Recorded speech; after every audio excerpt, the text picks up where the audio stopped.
쏟아지는 특검 이슈 중에서 꼭 알아야 할 것들만 까는 특검 캐비넷 시작해 보도록 하겠습니다. 지금 김건희 특검이 신청한 체포영장 법원이 발부했죠. 그래서 오전 9시쯤 서울구치소에 도착한 특검팀이 현재 체포영장 집행하러 갔는데 출석을 설득하는 중이라는 뭐 이런 뉴스들이 계속 나오고 있습니다. 김준일 평론가, 이게 출석을 설득하는 건 뭐예요? 이게 체포영장을 집행하는 건데 출석을 설득하고 있다. 그러니까 이게 지금 우리가 다 듣도 보도 못한 상황을 지금 계속 보고 있는 거잖아요. 저는 이런 단어를 처음 봤어요. 구치소에 있는데 체포영장이 나온 거 대한민국에서 처음일 거예요. 아니, 그러니까 진짜로. 체포가 돼 있는데 체포영장이 또 발부가 돼서 체포영장, 그러니까 같이 나가는 걸 설득하고 있다.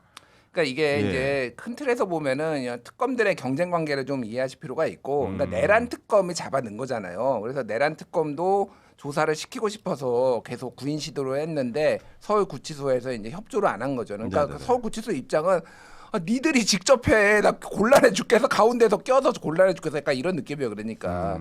그리고 이제 체포영장을 이렇게 발부를 받았는데 뭐 법원에서 발부를 해줬으니까 어쨌든 조사를 조사해야 된다라는 거를 인정해 준 거잖아요.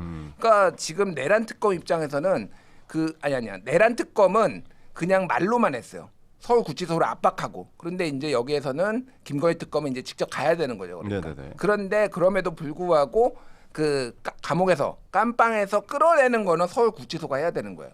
그거를 이제 앞에서 인계받아서 이제 데려가는 거, 그거를 할 수 있을 것이냐 없을 것이냐. 지금도 우리에게는 서울구치소 직원들은 우리에게는 그런 권한이 우리는 인권 보호를 하거나 이런 사람들 감시하는 거지. 우리가 이 사람들을 끌어낼 수 있는 권한이 없다라고 어저께까지는 입장이 나왔어요. 근데 지금 엄청 압박하고 있거든요. 예를 들면 뭐 민주당에서도 TF만 들어가지고 지금 이거 제대로 되는지 안 되는지 보겠다고 민주당 쪽 정치권도 압박하고 특검도 압박하고, 그래서 오늘 윤석열 전 대통령이 끌려 나올지 소위 말해서, 그래서 조사를 받을지는 좀 봐야 될 것 같습니다. 이거 어떻게 보십니까? 장해찬 최고위원은 아무래도 친윤이다 보니까 지금 이런 상황이 좀 안 맞다고 생각을 하실 것 같은데. 그냥 기본적으로 이 사법 절차에 다 따라야죠, 누구나. 근데 그 전직 대통령이라는 특수성을 또 무시할 수 없는 게, 그게 그 사람이 대단해서가 아니라 한때 국민의 많은 지지를 받았던 인물이기 때문에 국민 통합이나 뭐 이런 걸 염려해서 사법 절차에 있어서 최소한의 예우를 갖춰왔던 거거든요. 그러니까 역대 구속 수감됐던 전직 대통령들이 꽤 있잖아요. 그렇죠. 근데 그 누구도 막 이렇게 뭐 그럼 들어가서 이렇게 자꾸 끌어내요? 그게 안 돼요. 그러니까 그거를 이제 행정적으로 하려면 하겠지만 특검 입장에서도 부담스러운 게 수사관들이 들어가서 팔다리 잡고 이렇게 막 끌어냈다라는 게 알려지면 그것도 엄청난 국민적 갈등이나 혼란 또 일어나서는 안 되지만 서부지법 소요 사태 같은 젊은 지지자들 막 자극하게 되고 막 이렇게 돼요. 그러니까 저는 그 사법 절차 안 따르는 걸 제가 두둔하는 게 아니라 전직 대통령 수사라는 특수성이 있다. 그걸 좀 감안해서 봐야 되고, 수사에 응하지 않고 조사에 응하지 않고 기소되고 재판받으면 결국 가장 큰 불이익은 피의자 피고인이 보게 되는 거거든요. 그러면 뭐 국민이 왜 수사 절차 따르지 않느냐라고 뭐 비판할 수도 있고 재판 과정에서 불이익 받을 수도 있고, 그거는 이제 윤 전 대통령이 다 감당해야 되는 건데, 막 감정적으로 야 이건 법 절차니까 건장한 수사관들에서 뭐 팔다리 잡고 끌어내, 이게 불가능하다는 거예요. 말이 안 된다는 거죠. 그거를 했을 때 또 다른 막 시위나 뭐 갈등이나 생긴다. 막 이런 게 생기는 사회적 손실이 더 크다라는 그냥 그런 현실적인 이야기를 드리는 그런데 거예요. 저 정도 되면요, 그 사실은 윤석열 대통령이 전 대통령이 본인이 자발적으로 나와줘야 돼요. 그렇게 가가지고 저렇게 체포영장까지 발부해가지고 하는데 대통령 하셨잖아요. 그리고 검찰총장까지 하셨잖아요. 그러면은 본인이 그냥 의연한 모습. 그러니까 제가 그 전에 박근혜 전 대통령 사건 때도 느꼈는데, 이런 사건일수록 지도자가, 책임자가, 리더가 정말 의연한 모습을 보여줘야지 그 밑에 있는 분들, 같이 일했던 분들도 같이 이렇게 의연하게 대처할 수 있거든요. 근데 저렇게까지 좀 뭐랄까요, 좀 추잡한 모습 보이게 되면요, 밑에 사람들도 같이 추잡해져요. 그러니까 이럴수록 대통령께서 윤석열 전 대통령께서 좀 의연하게 의연한 모습을 보이고 수사에 임하고 좀 정정당당한 모습, 그리고 자기 할 말 하는 모습, 이런 모습 좀 보여줬으면 좋겠다. 알겠습니다. 자발적으로 나와도 근데 뭐 끌려 나오든지 뭐 이거 끌려 나오는 건 좀 불가능한 얘기인 것 같고, 얘기를 들어보니까. 근데 나온다고 한들 김준일 평론가 어차피 아무 말도 안 할 거잖아요. 그것도 알려진 사실이에요. 묵비권 행사할 거라고 저는 알고 있거든요. 네. 예. 당연히 그러면 아무 소득이 없는 건데 이거 결국 쇼라고 봐야 되는 겁니까? 어떻게 우리가 해석을 해야 돼요? 아니, 그러니까 쇼라고 하기보다는 네. 특검이 그러면은 아무 말도 안 할 거니까 우리는 그러면 아무 일도 하지 않겠다라고 하면은 그게 더 이상한 거죠. 그것도 말도 안 된다. 그럼요. 특검은 그러니까 수사기관이 해야 될 일을 하는 거고 뭐 네. 윤석열 대통령이 본인이 뭐 방어권을 행사하겠다고 하면은 법 절차에 따라 할 수밖에 없는 거예요. 그래서 우리 이동훈 대변인께서 정말로 아주 점잖게 대통령이 해야 된다는데 그 사람은 그럴 사람이 아니란 걸 우리가 다 알잖아요. 그러진 않을 이미 것이다. 그럴 사람이었으면은 이미 진작에 협조도 하고 했겠지. 거의 최악이다 제가 보기에는. 뭐 범죄 혐의를 있었던 사람들이 굉장히 많은 대통령들이 있었고 수사도 받았지만은 처음 봤어요 진짜. 그리고 본인이 했던 것들 다 부인하고 부하 직원들한테 뭐 저기 군인들한테 다 떠넘기고 있잖아요. 그러니까 뭔가를 기대할 수 없는 사람이다. 그러니까 얼마나 답답하면은 이렇게 했겠냐 그 정도로 이해하시는 게 맞는 것 같아요. 장희찬 최고 그 약간 그런 거 있잖아요. 그러니까 전 좀 쉬었다 오면 안 될까요? 아니 마무리 줘야 돼요. 이쪽에서 출발한 커피 이유기 없어요, 때문에. 커피? 윤석열 조카 줘. 아니 커피 한 잔 안 주고 이런 어려운 거에 똑같은 앞에 있잖아, 설명을 앞에. 나한테 준다고? 앞에 뭐 나 마실 오늘 거잖아. 2배 줘 2배. 내 거 드릴게. 내 거 드릴게. 이럴 목이 거면 탄다. 테니까. 예찬이 목이 탄다. 역시 100억 부자. 쿨하게 자기 출연료를 준다고 하네. 아니 저 궁금한 게 기저질환 때문에 좀 거동이 힘들다. 뭐 이런 얘기 나오고 있는데 그 개인적으로 좀 듣는 얘기 있을 거 아니에요. 뭐 저도 그런 뭐 것좀 얘기죠. 직접적으로 파악할 수는 없지만 예. 이제 변호인단 통해서 뭐 그 변호인단에 제가 아는 분들도 있고 하니까 확인하면 예. 네. 뭐 당뇨라던가 시력 문제는 심각한 수준이긴 한 것 같아요. 아니 그거 뭐 인슐린 이런 건 맞을 거 아니에요. 그러면. 뭐 어떻게 건강 안에서. 관리가 되고 있는지는 네, 모르겠습니다만, 근데 이제 뭐 주치의 어떤 그 뭐라고 하죠 진단서 이런 게 제출됐기 때문에 네네. 뭐 건강 문제가 거짓일 수는 없고요. 다만 저도 이동훈 대변인님 말씀하신 것처럼 사법 절차 존중하고 따르는 게 맞다고 봅니다만 네네. 어쨌든 현실적으로 그게 지금 안 이루어지고 있는 상황일 때 뭐 그걸 가지고 비판하고 하는 것들은 제가 막 인정한다니까요. 그걸 비판하지 마라 막 이러는 게 아니라 근데 이제 감정적으로 민주당 지도부나 이런 사람들이 뭐 구치소 방문해서 압박하고 하는 게 무슨 의미가 있냐 정치적인 거밖에 안 되고 그걸 뭐 다시 말하지만 막 일부 이 좌파 진영의 개딸들이나 지지자들이 말하는 것처럼 막 잡아내서 끌어내고 하는 게 불가능하다는 걸 저는 현실적으로 설명드리는 거고 네네네.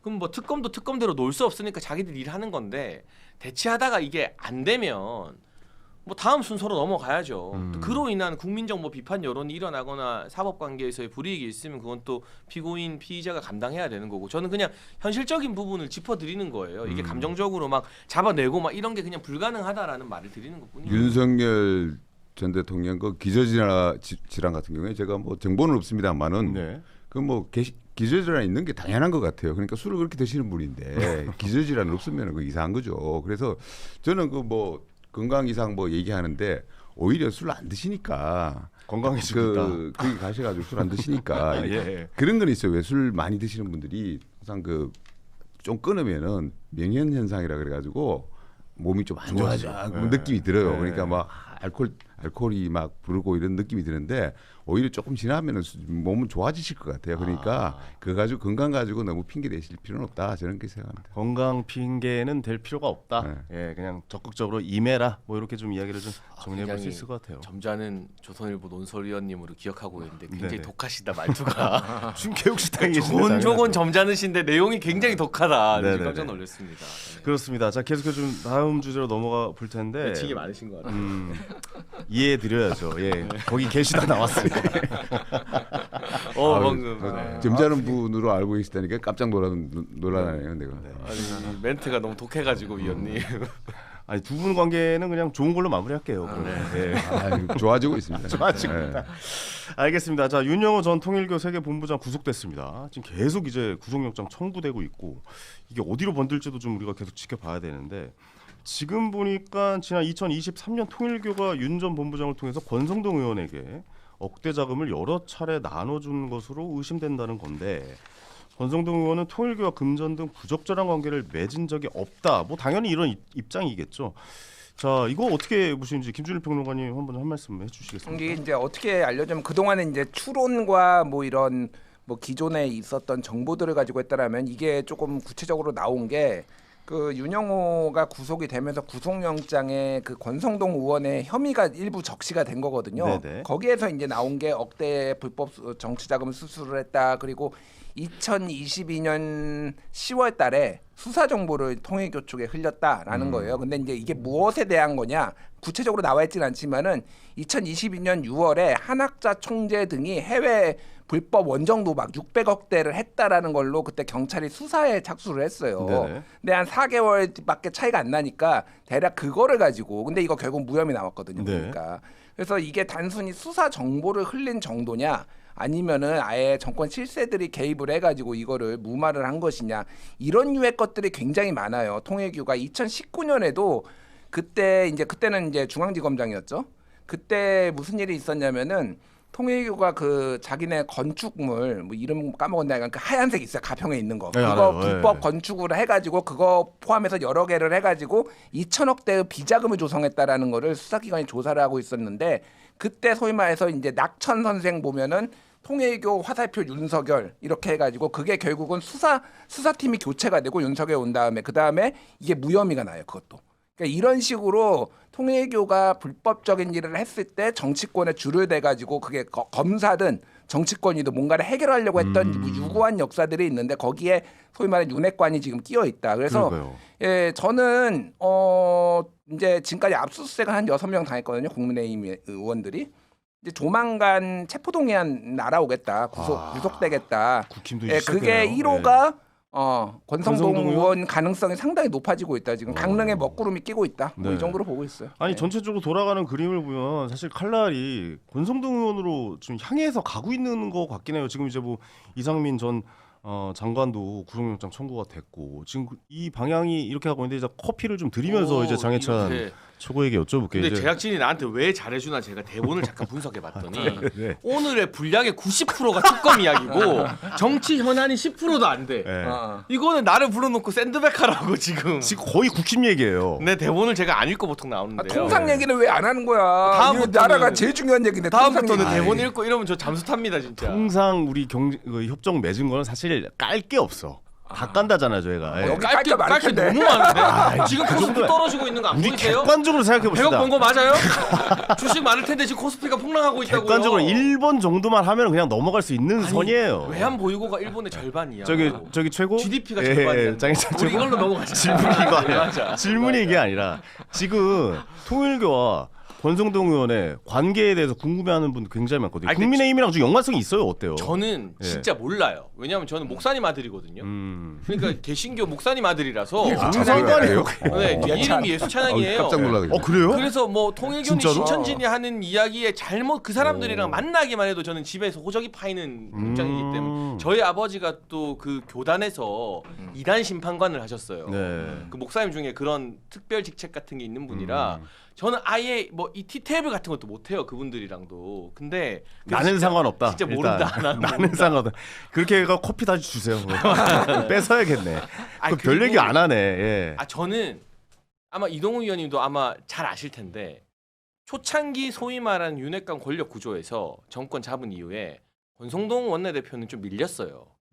그 당시에 그때 권장 갈등이 막 붙고 하면서 사실 사실은 이제 권장윤이라 그래가지고 넘버원이었는데 밀렸죠. 그쵸. 장재원 장재원 의원이 치고 장재원 나가고 의원이랑. 권장 사이가 안 좋아지고 권장 갈등이 되게 기억납니다. 공공연하게 막 기사 나고 맞아요, 하면서 맞아요. 막 되게 안 좋았어요. 그리고 그 여파로 장재원 의원이 지지했던 김기현 전 대표가 당 대표에 출마하고 권성동 원내대표 같은 경우는 당 대표 출마하는 게 진짜 정치적 어떤 꿈이었는데 네. 출마를 되게 접었어요. 그 과정에서 되게 마음도 많이 다치고 했기 때문에 제가 구체적인 내용을 모르니까 제가 드릴 수 있는 말씀은 만약 통일교 측이든 어디서든 이 2023년이라는 시기에 자기들이 정권 핵심부랑 연결돼서 뭔가 청탁을 하고 싶었다면 그게 이미 여의도에서 되게 공공연하게 이 권장 갈등에서 권이 그 당시엔 밀리고 쓴소리하다가 좀 권력 주변부가 됐다는 건 알려진 사실이어서 네네. 과연 이 머리 돌아가고 돈 많은 사람들이 권성동 원내대표를 그 루트로 썼을까? 그게 저는 시기적으로 좀 안 맞는 것 같아서 이거를 지금 단편적으로 다 아니 근데 신뢰하기 저는 힘들다. 개인적으로 생각해볼게 통일교가 사실 저 일본 쪽에 신도들이 많잖아요. 그러니까 일본 쪽에도 돈 거치는 것도 사실 많다라고 봐야겠죠. 근데 일본 쪽에 아베 그 저격 사건으로 인해 가지고 약간 좀 극단으로 그러니까 지금 좀 계속 지금 판결이 나고 있는 상황인데 1심에서는 유죄가 확정이 됐고 거기서 유죄 확정되면 이거 퇴출되는 거거든요. 그러니까 조급해지니까 한국에서라도 어떻게 하면 줄을 대서 좀 뭔가를 만들어내겠다 해가지고 정권에 이렇게 좀 줄을 댄 건 아닌가라고 생각이 돼요. 그렇게 봐야죠. 예. 그 통일교가 뭐 전반적으로 좀 일본이나 미국에서 좀 위기 상황이다 이런 얘기들이 많아가지고 그 정권 교체 시기 그러니까 대선을 앞두고 자기들이 이제 줄을 찾았던 것 같아요. 네. 그게 이제 저도 뭐 이제 사실은 그 윤영호 본부장 얘기를 좀 미리부터 좀 들었는데, 그러니까 이분이 사실 통일교 내에서 그 한학자 총재 양아들로까지 불릴 정도로 굉장히 실세였고, 네. 근데 나이가 굉장히 젊어요. 78년생 정도 되니까 지금 48 정도 되잖아요. 그러니까 굉장히 이분이 수완이 좋은 분인 건 분명한 것 같아요. 그러니까 이분이 여러 방면으로 아마 이 정권에 줄을 대기 위해서 했던 것 같은데, 그게 우리가 이제 알고 있는 건진법사를 통해서 한 게 있고, 그리고 또 다른 루트로 이제 정권 실세로 알려진 권성동 의원을 통해서 접근을 한 것 같아요. 네. 그래서 이제 이분이 이제 이 수완이 좋은 분이라고 말씀을 드렸잖아요. 그래서 제가 들은 바로는 그 굉장히 이렇게 잘 메모를 많이 해놓은 기록을. 그래서 이 돈을 줬다는 기록, 이게 현금을 줬다는 건데 이게 사실은 1억이라 그러는데 이게 분명히 이제 윤영호 본부장이 그 특검 가가지고 다 진술을 한 거거든요. 네네. 그거 다 찾았을 거예요. 특검에서 그 기록 같은 걸 다 찾았을 거예요. 그랬을 때 권성동 의원이 이제 본인은 이제 부인을 하고 있지만 거기에 대해서 이름이 나왔을 것이다. 거기에 기록이나 이런 메모에 다 있을 겁니다.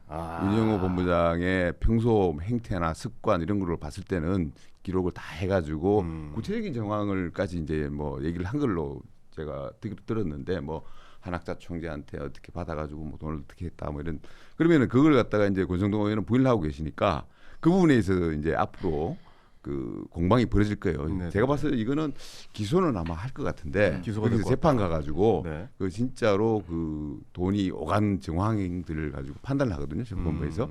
그랬을 때 그게 굉장히 앞으로 법정 공방. 그러니까 뭐 권성동 의원 같은 경우에도 법률에서는 또 일가견이 계신 분이고 수사 이런 데 일가견이 계신 분이기 때문에 뭐 만약에 뭐 저는 돈을 안 받았다고 믿고 있습니다만은 돈을 받으셨다면은 그런 거 다 신경을 쓰셨을 것이고, 그래서 앞으로 재판 과정이 좀 간단치는 않을 거다 뭐 이런 생각이 드네요. 예. 제가 짧게 아, 30초. 죄송합니다. 잠깐만요. 말씀드린 순간 속보가 떴는데 김건희 특검 구치소에서 윤석열 전 대통령 체포영장 집행 무산됐습니다. 너무 당연한 그렇지 거예요. 않았어요? 그러니까 뭐 아까 제가 말한 것처럼 이렇게 네. 못하니까 그쵸. 뭐 그거는 그런 것 같고. 네네. 이건 뭐 당연한 수순이라고 생각하신 거예요? 근데 이제 이 이후에 뭐 사법적인 네. 부분이나 국민 여론은 제가 아까 말했다시피 이걸 편드는 게 아니라 네네. 감당해야 될 몫이지만, 아까 뭐 팔다리 잡고 끌어내고 이건 불가능하다고 제가 말씀드렸잖아요. 네네. 그런 조치인 것 같고요.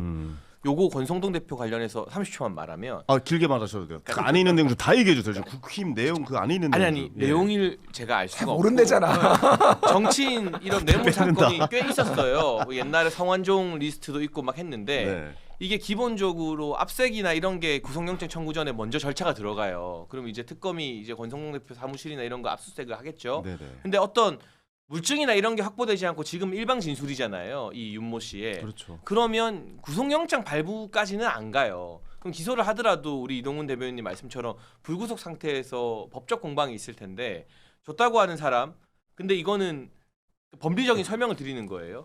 윤모 씨는 그 한학자 총재한테 컨펌 받고 줬다고 하지만 한학자 총재 입장에서는 자기가 그 컨펌 해줬다고 하면은 사실 여부를 떠나서 엄청 자기도 책임지는 거잖아요. 네. 나는 모른다고 나올 거고. 그러니까 이게 법리적으로 저는 이 윤 씨가 자기 혐의를 덜기 위한 일방 주장이라고 믿습니다만, 설령 뭐 다른 게 있다 하더라도 이걸 증명해내고 밝혀내고 하는 게 그렇게 간단한 일은 아닐 거예요. 그 의혹만 있는 상태이기 때문에 네. 이건 좀 지켜봐야 된다라는 네. 생각이시군요. 그러니까 예. 이 수사를 이제 큰 그림에서 조금 이해를 하실 필요가 있어요. 예, 그림 좀 그려주세요. 그러니까 자, 올해 3월에 남부지검에서 갑자기 건진법사를 수사를 시작해요. 올 네. 3월에 올해 3월. 올해 3월. 예. 그때 혐의가 뭐였냐면은 2018년 지방선거에서 공천을 공천. 대가로 돈을 받았다라는 거예요. 자, 생각해 보세요. 2018년이면요. 문재인 정부 문재인 때예요. 정부죠. 예. 네. 그럼 왜 갑자기 건진을 이걸 했느냐? 제가 그때도 방송에 나왔지만 조만간 권성동 치려고 하는구나. 제가 이렇게 얘기를 했어요. 권성동과 이철규를 치려고 하는구나. 그러니까 왜 그러냐면 그때 검찰의 입장에서 보면은 아직 윤석열이 탄핵은 안 됐어요. 그러니까 아직 윤석열 정권이에요. 근데 정권은 끝나가고 있어. 그리고 검찰이 엄청나게 압박을 받고 있어 지금. 왜 제대로 수사도 안 하느냐라고 이렇게 얘기를 하는 상황에서는 일단 걸쳐놓는 거야. 그러니까 2018년 걸로 건진에 불러다가 건진에 황금폰 하고, 그럼 당연히 2018년에도 문재인 정부 때도 건진이 이 정도의 공천의 영향력을 행사를 했으면은 네트워크 본부장까지 한 윤석열 정권 때는 어떻게 했겠느냐. 우리가 안 봐도 비디오잖아요. 그러니까 그러면 거기서부터 이제 시작이 될 거다. 그러면은 누가 나오겠냐? 윤핵관들이 나올 수밖에 없다. 그게 이제 제일 순위가 권성동이다. 제가 이제 그렇게 예언을 했어요. 그러니까 그 당시에 다른 방송에서 그러네요. 이제 그 시나리오대로 가는 거예요. 그러니까 이게 이제 특검으로 넘어갔지만은 그렇게 된 거고. 자, 이 통일교 입장에서 봐야 돼요. 그러면 통일교 입장에서는 현안들이 되게 많았어요. 그러니까 이런저런 현안들이 많아서 뭐 캄보디아 ODA도 늘려야 되고 뭐도 해야 되고, 그런데 타겟팅이 다 다른 거예요. 그러니까 예를 들면은 그런 류의 것들 막 이를테면은 막 예산을 늘린다든지 이런 거는 김건희랑 직거래를 해야 되는 상황인 거예요. 그러니까 그런데 수사 정보라든지 이를테면 이런 거는 이철규 경찰 출신, 권성동 검찰 출신, 이런 것들은 권성동이나 이쪽에 이제 할 수가 있는 거예요. 그러니까 각 타겟팅이 다르니까 건진을 통해서 김건희도 포섭하고 권성동도 포섭하고 이철규도 포섭하고 이런 라인으로 지금 가고 있다. 그게 하나씩 밝혀지고 있다. 이렇게 보시면 될 것 같아요. 그리고 네. 다음 타겟은 누구라고 보세요? 그러니까 권성동 의원이 지금 1타고 이철규. 그다음에 이철규예요. 제가 보기에는. 그다음에 이철규, 그다음에 윤한홍, 이런 식으로 이제 점점 윤핵관들 한 명씩 그렇게 다 유저가 나올지는 모르겠어요. 이거는 재판을 가봐야 되지만 어쨌든 타겟팅은 그런 식으로 돼 있다. 한쪽은 건진과 김건희 쪽으로 이제 보고 있는 거고, 한쪽은 이제 윤핵관들을 지금 타겟팅을 야, 하고 있는 그림이 거예요. 잘 딱 그려지네요. 저 요 그림에 네. 좀 지우개 좀 드릴게요.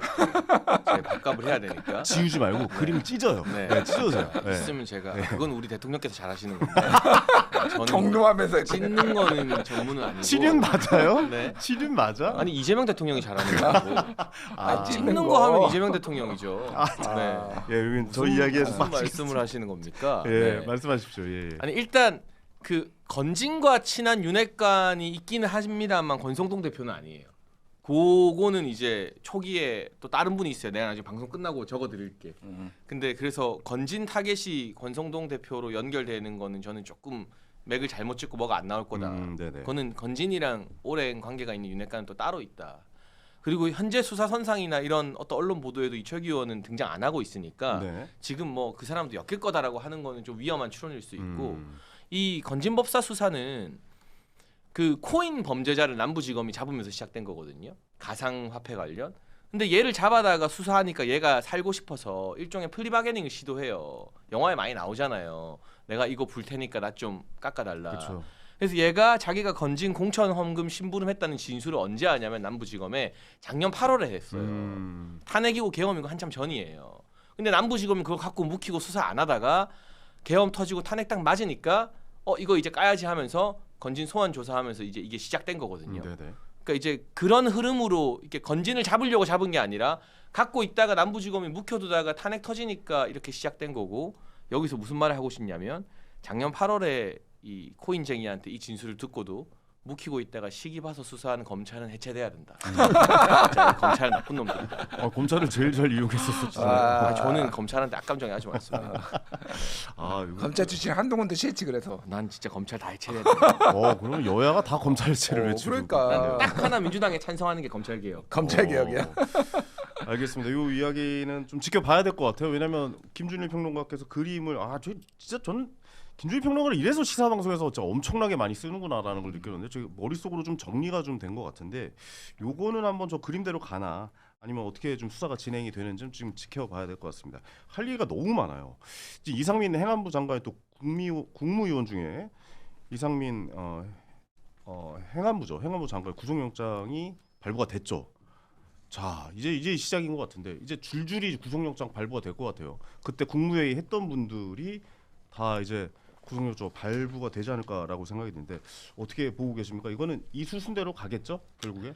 그렇죠. 이제 윤석열 정권이 출범할 때 그때 우리 내각의 두 축, 그러면은 이제 한쪽에 이상민, 한쪽에 한동훈, 우리 장해찬 최고 좋아하는 한동훈, 이렇게 두 축이었는데 이제 사실은 그 한 명은 지금 사실은 돌아섰고 이상민 장관은 끝까지 이제 한 중요한 역할을 하다가 지금 계엄 그렇죠. 내란까지 이제 개입이 된 상황이잖아요. 네네. 그래서 이게 확인이 돼 있는 것 같고, 그래서 이제 그 어떻게 보면은 그 다음 수순 이상민 장관 지금 구속영장 이런 걸 보면은 들여다 보면은 사실 혐의 사실들은 특검에서 상당히 입증을 해낸 것 같아요. 그래서 법원에서도 그 부분을 다 인정을 한 것 같고. 뭐 예를 들어 그런 거죠. 뭐 수도 뭐 전기 끊어라 이런 거는 다 네네. 사실로 확인된 건가요? 그런 걸로 보여져요. 그런 그러니까 걸 보여지죠. 법원에서 예. 인정을 한 것 같고. 네. 그래서 이제 그 다음에 이제 그 다음으로 참여도가 높은 국무위원이 누굴까? 근데 그 다음 누구를 이제 그 특검에서 타겟을 하고 있는가? 국무총리로 봤을 때 하지 이제 않을까요? 전 국무총리로? 저도 이제 그렇게 봐요. 이제 네. 한덕수 국무총리가 그 다음 네네. 타깃이 되지 않겠냐. 뭐 그런 얘기가 나오는데 네네. 정말 어떻게 보면은 정말 지금부터 이 윤석열 정권이 진짜 본격적으로 다 수사에 들어가는구나 하는 생각이 들고 네. 그래서 이분들이 이제 들어가면서 이 사건 자체가요. 그래요. 제가 이제 박근혜 탄핵 때도 보면요. 들어가 가지고 이제 그 밑에 참모들 이제 핵심들 들어가 가지고 보면 이제 서로를 이제 고발하기 시작합니다. 그래서 이 말은 내가 안 했고 저 사람이 했어요. 저 사람이 더 잘못했어요. 저 사람이 이런 말 했거든요. 그래서 그러면 이제 그랬어요. 거기서 네. 구치소에 들어가면요. 그런 자기는 하루라도 빨리 나오고 싶고 모면하고 싶고 그런 게 인간의 본능이기 때문에 그러면은 이제부터 시작이에요. 그래서 참모들이 이제 들어가 가지고 구치소에 들어가 있는 순간 검찰에서 특검에서 따로따로 다 부르거든요. 따로따로 다 불러요. 그래가지고 A 비서관이 이런 얘기 하던데요. B 비서관이 이런 얘기 하던데요. 이러면 다 보여줘요. 진술조서 다 보여줘요. 네네. 그러면은 그 조서 보고 나면은 그 엄청나게 이제 제가 이제 그 당사자들한테 직접 들은 얘기인데 엄청난 배신감. 이게 게임 이론에서 이 이야기가 나오거든요. 그렇죠. 그래서 이제 쫄릴 수밖에 없죠. 특검 조사를 받고 와가지고 돌아와가지고 이렇게 하루 종일 그 당시의 상황만 떠오른대요. 그러니까 그때 내가 이런 얘기 안 했는데 왜 이럴 수가 있어. 내한테 저런 얘기를 했다고 어. 진술을 했지? 얘는 왜 내한테 그런 얘기를 했다고 진술을 했지? 이런 식으로 하루 종일 그게 머릿속에 맴돈다. 얘네들 나한테 뒤집어 씌우는 거 아니야? 이러다가 나만 뒤집어 쓰고 이거 끝나는 거 아니야? 그러니까 이런 불안감이 지금 엄습하죠. 뭐 윤석열 대통령과 이상민 장관 그리고 뭐 한덕수 총리 다른 국무위원들 뭐 또 줄줄 다시 서면 되겠죠. 모르겠는데 네. 그러면 그날 상황들이 다 복귀를 하실 거예요. 그래서 구치소에 들어가가지고 누워가지고 복귀하면 더 잘 될 텐데 그 아주 이제부터 시작이다. 지금부터 무지 많이 쏟아질 가능성이 있다. 네네. 뭐 이런 생각이 듭니다. 야, 그야말로 뭐랄까요? 특검의 시간이다라고 좀 볼 수가 있는데 김준일 평론가님 어떻게 보세요? 이제 시작하는 것 같아요. 구속영장이 발부가 되고 이제 다음은 한덕수 총리로 향할 것 같은데 요 그림으로 가겠죠? 요것도 한번 그림 한번 그려주시면 안 그러니까 될까요? 지금 특검에서 보는 거는 이제 내각 국무위원들 중에서 혐의가 이제 없는 사람과 이거를 적극적으로 주도한 사람을 이제 두 부류로 나눈 거예요. 그러니까 그래서 네. 한쪽은 이제 이 그러니까 우리 권리를 행사하는 거가 방해됐다. 그러니까 우리 피해를 봤다라는 쪽으로 이제 이거를 잡았거든요. 그러니까 네. 그래서 지금 순서는 말씀하신 대로 한덕수 총리가 될 거고요. 그 다음에 아마 박성재 법무부 장관이 될 거예요. 그리고 최상목 법무부 장관. 그러니까 박성재 전 법무부 장관 그 다음에 네. 최상목 이제 경제부총리는 구속이 될지 안 될지는 좀 반반이라고 봐요. 그러니까 뭐 왜 그러냐면 자 이상민이 왜 이제 구속이 됐냐면은 단전단수 지시를 했다. 그러니까 지시를 받고 네. 윤석열도 지시를 받고 소방방재청장한테 했잖아요. 근데 네네. 그걸 부인을 했잖아요. 그런데 그거를 자기는 그 매의 눈으로 저기 이동훈 선배 있는 자리에 있는 거 이렇게 봤다라는 거죠. 그게 단전 단수가 보였다라는 거 아니야 지금 저기에 그쵸, 이렇게. 근데 그 CCTV에 보면은 들고 나오는 게 다 보였어요. 그러니까 그 문건을 들고 나오는 게. 그러니까 네네. 이거를 이제 증거인멸 가능성이 있다라고 본 건데 특검은 지금 어디까지 보고 있냐면은 이거 다음에 그 12월 4일 안가 회동까지 보고 있어요. 그러니까 이거는 지금 국무회의 때의 일이고 지금 12월 4일에 그러니까 비상계엄이 3일 밤에 이제 실패를 하고 4일날 새벽에 넘어가면서 그때 삼청동에 있는 안가에 그때 이상민 행안부 장관, 박성재 법무부 장관, 이완규 법제처장, 김주현 민정수석 그리고 법률비서관 이런 식으로 해서 자기들끼리는 이거에 대해서 이제 뭐 신세 한탄을 했다라고 하지만 법적으로 어떻게 이거를 마무리 짓거나 뭐 이제 2차 계엄 얘기까지 있잖아요. 네. 그쪽으로 갈 가능성이 높으면은 이제 박성재 법무부 장관과 김주현 민정수석 이렇게 이제 순서대로 이제 다 구속영장이 청구가 될 거다 이렇게 보시면 될 것 같아요. 알겠습니다. 자, 장해찬 최고님은 지금 상황이 좀 불편하실 것 같기도 한데. 아닙니다. 잠깐 딴 생각했습니다. 아, 그래요? 네. 이렇게 오다가 장해찬 최고위원까지 뭐가 조사가 오는 거 아니에요? 이러다가 네, 어떻게 보고 이제 계십니까? 뭐 그럴 가능성이 저는 전혀 없어서. 네. 네. 않습니까? 국무위원은 아니시니까. 그쵸. 예. 저는 뭐 똑같이 전혀 몰랐고 놀랐고 했던 아 사람인데 전혀 모르셨어요? 뭐 알 수가 없죠 그걸. 아뭐 귀뜸을 해준다거나 뭐 그래도 지인이 많으시잖아요 그 안에 국무위원. 근데 뭐 저뿐만 아니라 대다수의 핵심 참모라고 아니 VIP랑 했던 직접 통화하시던 사람들도 분이잖아요. 근데 거의 다 이거는 몰랐죠. 알 수가 없었죠. 그렇군요. 이거는 뭐 그 조사해봐야 알죠. 소수의 군관계자. 유행어 오랜만에 한번 할까요? 지금 굉장히 위험한 발언하시는 거 조사하면 아세요? 다 나와. 그 참고인으로 뭐 아니 그 국회의장도 참고인 조사받는데 뭐 장해찬이 참고인 조사 못 받을 이유가 없지. 아이고. 야, 이거 다음 주부터 나오지 말라고 아주 그냥 이렇게 자르는 거야? 한참통보 진짜 신선하네 정말. 아 저는 장해찬 최고위원은 무조건 모셔야 된다고 봅니다. 저희 방송에서. 네. 저에게 너무 좀 이제 좋은 말씀해 주시고 있기 때문에. 아 근데 저는 뭐 저야 관련이 없는 일이지만 마음이 안 좋죠. 안 좋죠. 아는 뭐 분들이 이상민 다. 전 장관도 저랑 아주 가까웠고 잘 아는 분이고 저야 개인적으로 좋은 어른이라고 생각하고 모셨던 분인데 네네네. 구속이 됐으니까 나름의 뭐 영장 재판부의 판단이 있었겠지만 이상민 전 장관은 단전 단수 지시를 부인하고 있잖아요. 네. 그럼 재판 과정에서 좀 잘 다퉈지면 좋겠고. 근데 어쨌든 김준일 평론가 이야기한 것처럼 이상민 전 장관이 구속이 되면 이 계엄 해제 직후에 삼청동 안가에서 모였다는 멤버들이 있어요. 그거는 CCTV로 다 공개가 됐잖아요. 네, 다 나왔죠. 그 안가 모임 멤버들에 대한 특검의 수사나 영장 청구도 이제 다음 수순인 것 같고 또 핵심은 한덕수 전 총리를 구속시킬 수 있느냐 없느냐일 텐데 저는 어떻게 보세요? 헌재나 이런 데서 한 전 총리가 보였던 진술을 보면 그 정도를 가지고 한 전 총리가 구속되기는 좀 어려울 것 같다고 봐요. 왜냐하면 이상민 전 장관의 구속 사유의 결정적인 부분은 저는 단전 단수라고 단전단수죠. 보거든요. 예.